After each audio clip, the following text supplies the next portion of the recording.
Now, the US President Donald Trump will hold a second nuclear summit with North Korea's leader Kim Jong-un later this month. He made the announcement in his State of the Union address to Congress last night, the theme of the speech, choosing greatness, and in it he appealed for political unity. But he also vowed to build that border wall. It's just 2 weeks since the longest US government shutdown ended, brought about because Democrats refused to fund the US-Mexico wall.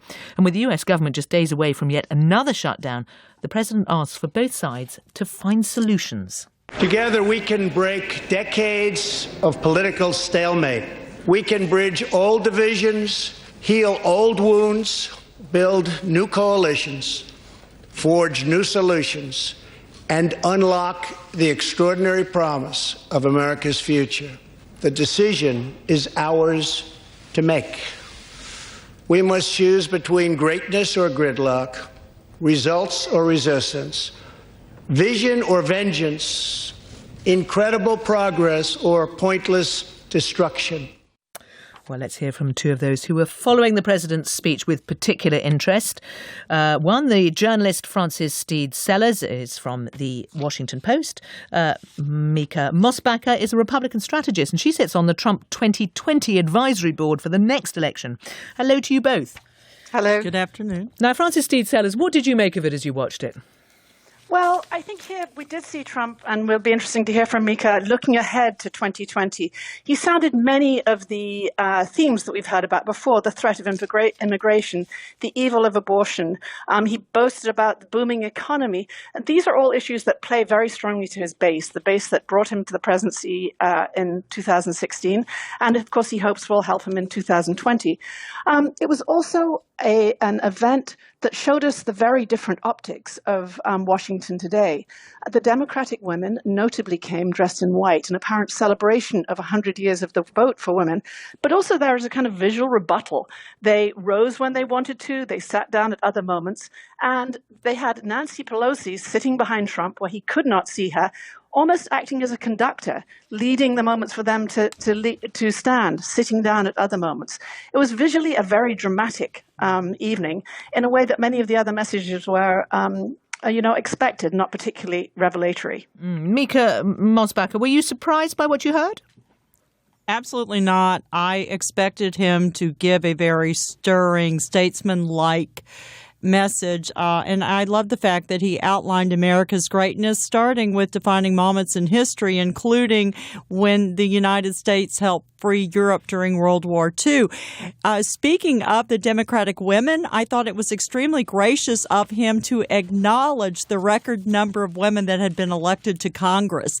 And it was interesting when they broke out in the chant USA, USA, because that is a chant that was often heard at over 300 rallies during 2015-2016 presidential election. He did make a very clear case for the wall.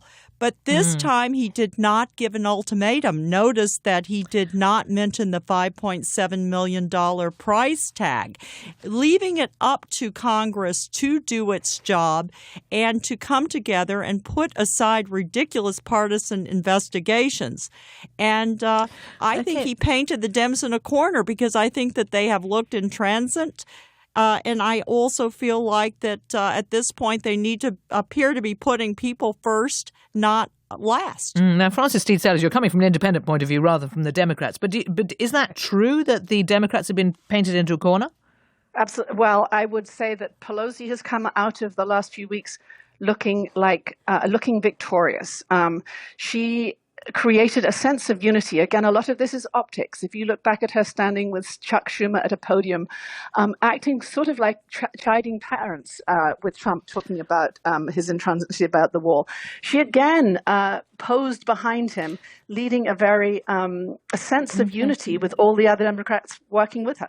Okay, but so Mica Mosbacher, in terms of what happens next, because it's all very well, there's this picture of unity coming from the president. The government's, in theory, going to shut down again. Is that going to happen?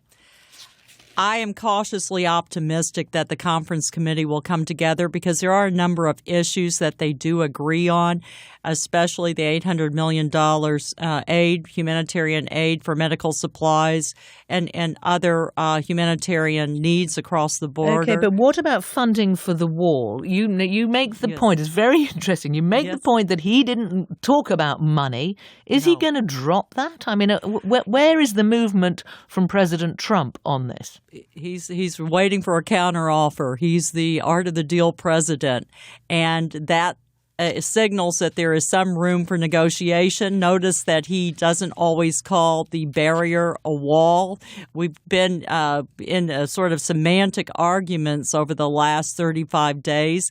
He is indicating that he's interested in 200 miles of fencing, not a wall from sea to shining sea. So there is some room for negotiation, and both sides could have a win-win and save face on this issue.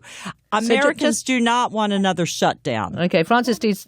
One of the interesting things he said is, I will get it built, but the practicalities around the actual building of the wall, even if it went ahead, are remarkably difficult, including legal issues about eminent domain. It's very hard to see how a wall can be built in the next few years. Francis Steeds Sellers, Mica Mosbacher, thank you both very much.